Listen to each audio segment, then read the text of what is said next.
저는 각계각층의 지지선언이 전국적으로 매일 쇄도하고 있는데 상대 후보 측은 한물간 정치인들만 끌어들이고 있네요.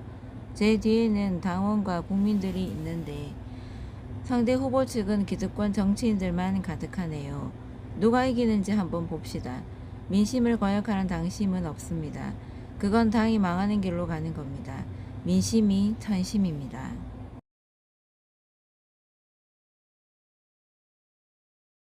원 후보님, 제가 말씀을 좀 드리겠습니다.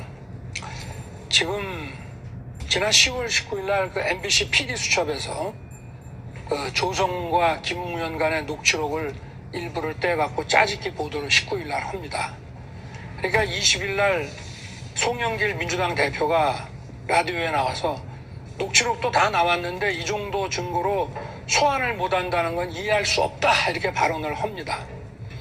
그러니까 20일 날 공수처가 손준성 검사에 대해서 체포영장을 청구했다가 당일날 바로 기각당합니다. 바로 다시 그 다음 날인 21일 날 송영길 대표가 또 라디오에 나와서 국민의힘에서 후보 결정하는데 판단할 수 있도록 수사가 신속하게 이루어져야 된다고 또 발언을 합니다. 그러니까 바로 그날 공수처가 손준성 변호인에게 대선 후보 경선 일정 등을 고려해서 조속한 출석을 요청합니다. 이렇게 압박을 합니다. 바로 다음날 22일 송영길 대표가 대선이 본격적으로 되기 전에 빨리 결론을 내줘야지, 국회에선 언제든 체포동의안을 의결할 준비가 돼 있으니 즉각 강제 수사에 들어가야 라고 발언합니다. 여기서 말하는 체포동의안은 김웅 의원도 안 나오니까 김웅 의원을 체포하겠다는 겁니다. 일반인은 국회에서 체포동의안이 필요 없으니까. 그러고 나니까 바로 23일 토요일 날 공수처가 손준성 검사에 대한 사전 구속영장을 청구합니다. 보통 구속영장을 청구하게 되면 반드시 그 당사자와 변호인에게 통보를 하고 당사자는 법원에 영장 그 사실을 신청을 해서 받아가지고 방어권 보장을 하는데 그걸 안 알려줍니다. 그리고 이틀 후인 월요일 날 언론에 이거를 공개를 하고, 우리가 대전에서 TV 토론을 하던 날인데 이 전체적인 과정에 대해서 어떻게 보십니까? 이 체포영장 기각된 사람에 대해서 구속영장 청구한다는 거, 저도 이거 처음 있는 일인데, 처음 보는 건데, 27년의 법조 생활 중에 어떻게 생각하십니까? 우리 보는. 구체적으로 무엇을 물어보는지 잘 모르겠습니다만은, 그리고 왜 저한테 물어보시는지 잘 모르겠습니다만은. 그리고 이제 고발장을 누가 작성했는지 특정을 못해서 성명불상자가 작성을 했다고 하고, 지금 이렇게 되면은, 이 정도 되면은 손준성 검사로 하여금 영장 실질 신문에 응하게 만든 것 자체가 의무 없는 자에게 직권남용을 한 것이 되는데, 이 정도 되면은 이 구속영장 청구라는 거는 거의 직권남용에 준하는 거 아닙니까? 아니, 원론적인 법리만 좀 여쭤보는 겁니다. 잘 모르겠고요. 네. 근데 이제 우리 윤석열 검찰총장께서도 경제적 공동체니 직권남용의 확장 저격이니, 그렇게 해서 우리나라 법치주의, 재형법치주의에 있어서 매우 근본적인 논쟁이 되는 알겠습니다. 그러면 중심이 되시기 때문에 저한테는 묻지 말아주십시오. 네, 알겠습니다. 그러면 이게 지금 계속 구속을 하라고 지금 여당의 당대표가 공수처를 압박해서, 이게 소위 말하는 영장사주 아니겠습니까? 여기에 대해서 어떻게 생각하십니까? 여당의 당대표가, 여권 실세가 공수처에다가 누구를 구속하고 국민의힘 경선 끝나기 전에 이거 빨리 구속해라 라고 하는 거에 대해서 어떻게 생각하십니까? 이건 우리 당에 대한 경선 개입 아닙니까? 홍준표 후보님이 여기에 대해서 어떻게 생각하십니까? 지금 다 들으셨는데 이 송영길 대표의 이 태도에 대해서 선거 개입 아닙니까? 저는 참 딱하다고 생각이 되는 게, 여기 대선 토론장입니다. 아니, 대선 토론장이니까 지난번에 지금 남해당의 대표가 우리 당 경선에 예. 경선 일정을 감안해가지고 국민의힘 후보 결정 전에 빨리 강제 수사하라고 하는 것이 우리가 대선 토론에서 못 다룰 주제입니까? 아니, 여기에 대한 입장이 어떻습니까? 정책 토론을 하자고 할 때는 이거는 중요한 정치 현안이고 정책 토론이지, 이게 인신공격이 아니지 않습니까? 아니, 이게 뭐 참 개인의 이게 신상에 대한 문제가 저희들이 묻지도 않았는데 네. 그걸 쟁점화해가지고 대선 토론장에 여기에 대해서 입장 밝히시기가 좀 애매하십니까? 내그 아니, 이야기는 검사를 오래 하셨는데. 내 이야기 입장 밝힐게. 네.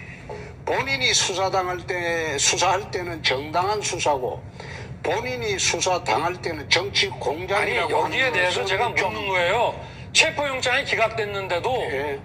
구속영장을 청구하는 거 보셨습니까? 검사 생활하시면서? 아니 시간이 다 됐습니다. 이재명과의 토론에서 이길 수 있는 것을 대통령의 정권 교체 요건이고 대통령의 조건으로 말씀들을 많이 하셨습니다.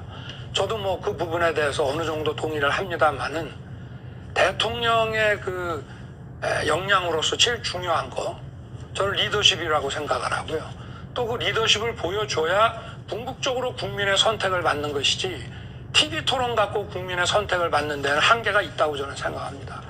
그래서 우리 홍 후보님께 한번 이 리더십에 대해서 한번 네. 물어보겠습니다.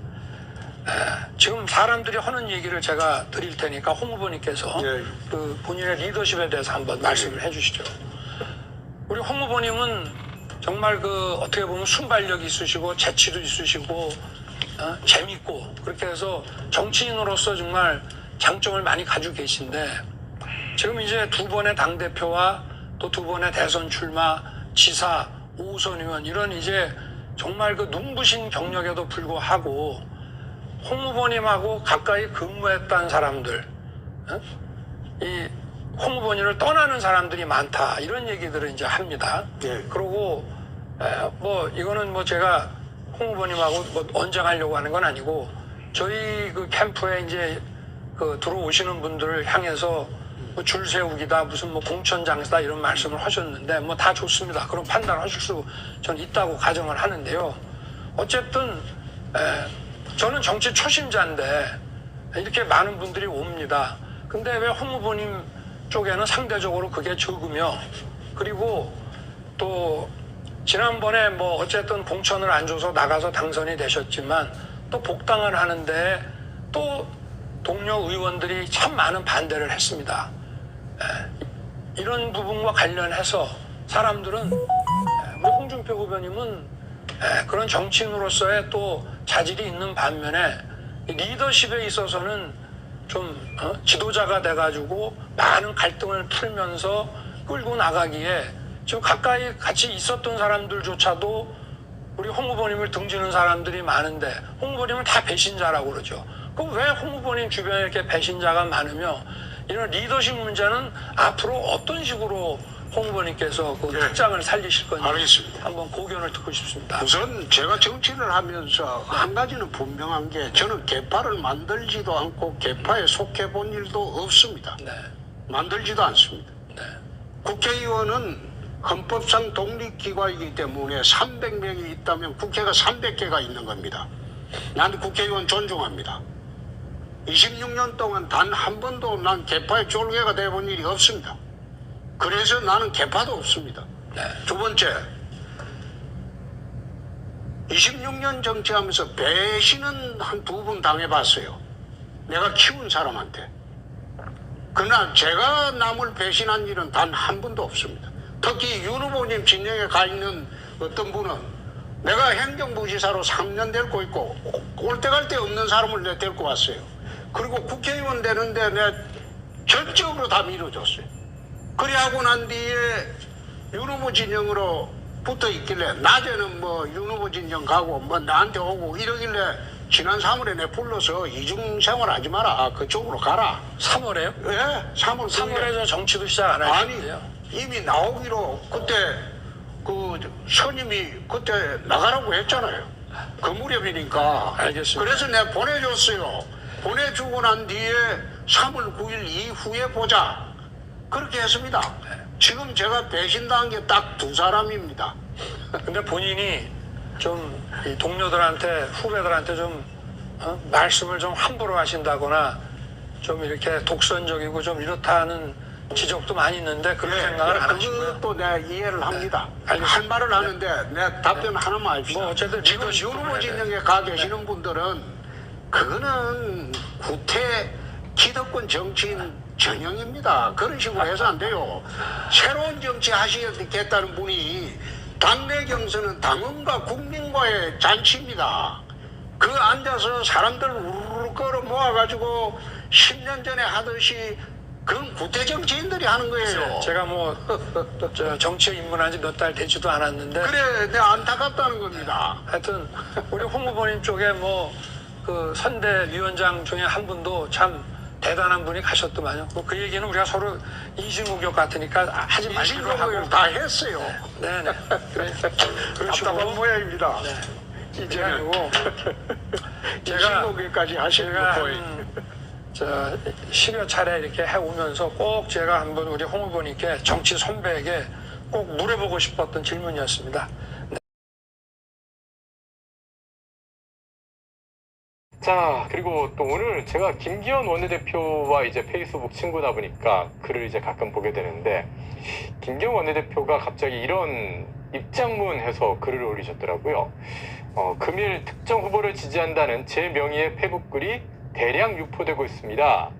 저는 국민의힘 대선 경선 과정을 공정하고 합리적으로 관리해야 할 책임이 있는 원내대표로서 지금까지 그 어떤 후보에 대한 지지 입장을 밝힌 바 없으며 이런 페북글을 게시한 바도 없습니다.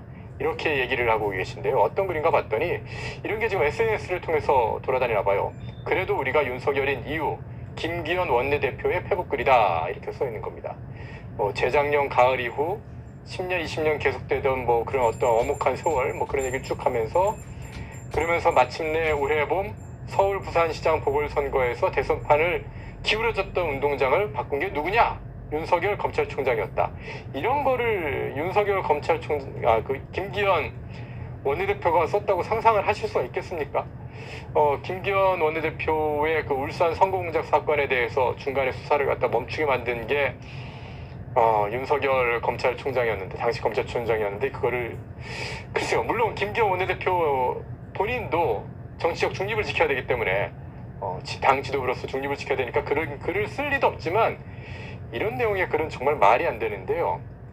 그래서 어디 있는지 글인지 좀 찾아보니까 윤석열 캠프에서 우리도 잘 아는 분이죠. 이 특보 단장을 하고 계시는 석동현 변호사, 전 동부지검장을 지내신 이 석동현 변호사가 10월 24일에 자신의 페북에다가 그래도 우리는 윤석열인 이유라고 하면서 이렇게 글을 쓰신 겁니다.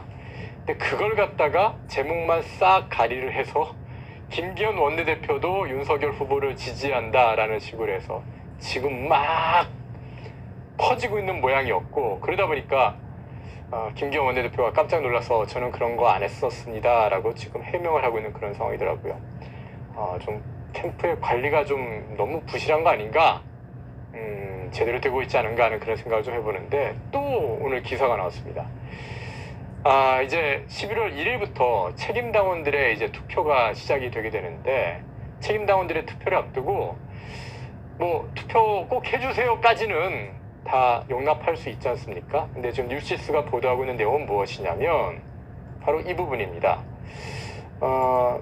당협위원장이라는 분이, 수원시갑 당협위원장이라는 분이 문자 투표가 어려우시면 연락을 주십시오, 도와드리겠습니다 라고 얘기를 한 겁니다. 이게 좀 문제가 되는 것이, 문자 투표를 옆에서 누군가 도와준다? 글쎄요, 이게 대리투표 논란이 나올 수가 있지 않습니까? 그러면서 윤석열 후보를 꼭 찍어달라고 지지를 해달라고 이렇게 얘기한 건데, 당장 홍준표 캠프의 여명 대변인이 반박 논평을 내더라고요. 1인 1일 망원 캠프에서 또 사고가 터졌다. 경기남부 선대본부장은 당원에게 보낸 문자, 아마 선대본부장인가 봅니다. 문자 투표가 어려우신 분들께 연락을 주시면 도와드리겠다고, 이건 바로 조직적인 대리투표 시도 아니냐, 이렇게 주장을 한 건데요. 이게 선거법에도 좀 걸릴 위험이 있다. 그래서 경선 중립에 위반된다, 그런 얘기들을 지금 계속 하고 있는 겁니다. 이런 논란이 끊이지 않고 지금 계속 터지고 있는데, 윤석열 후보는 좀 그 캠프에서 지난번 개 사과 논란 같은 경우도 윤석열 후보는 잘 모르고 뭐 본인이 기획했다고는 했지만은 그런 형태가 나올 거라고는 생각 못했던 것 같은데, 캠프 관리를 좀 더 신경을 쓰시기를 부탁을 좀 드리겠습니다.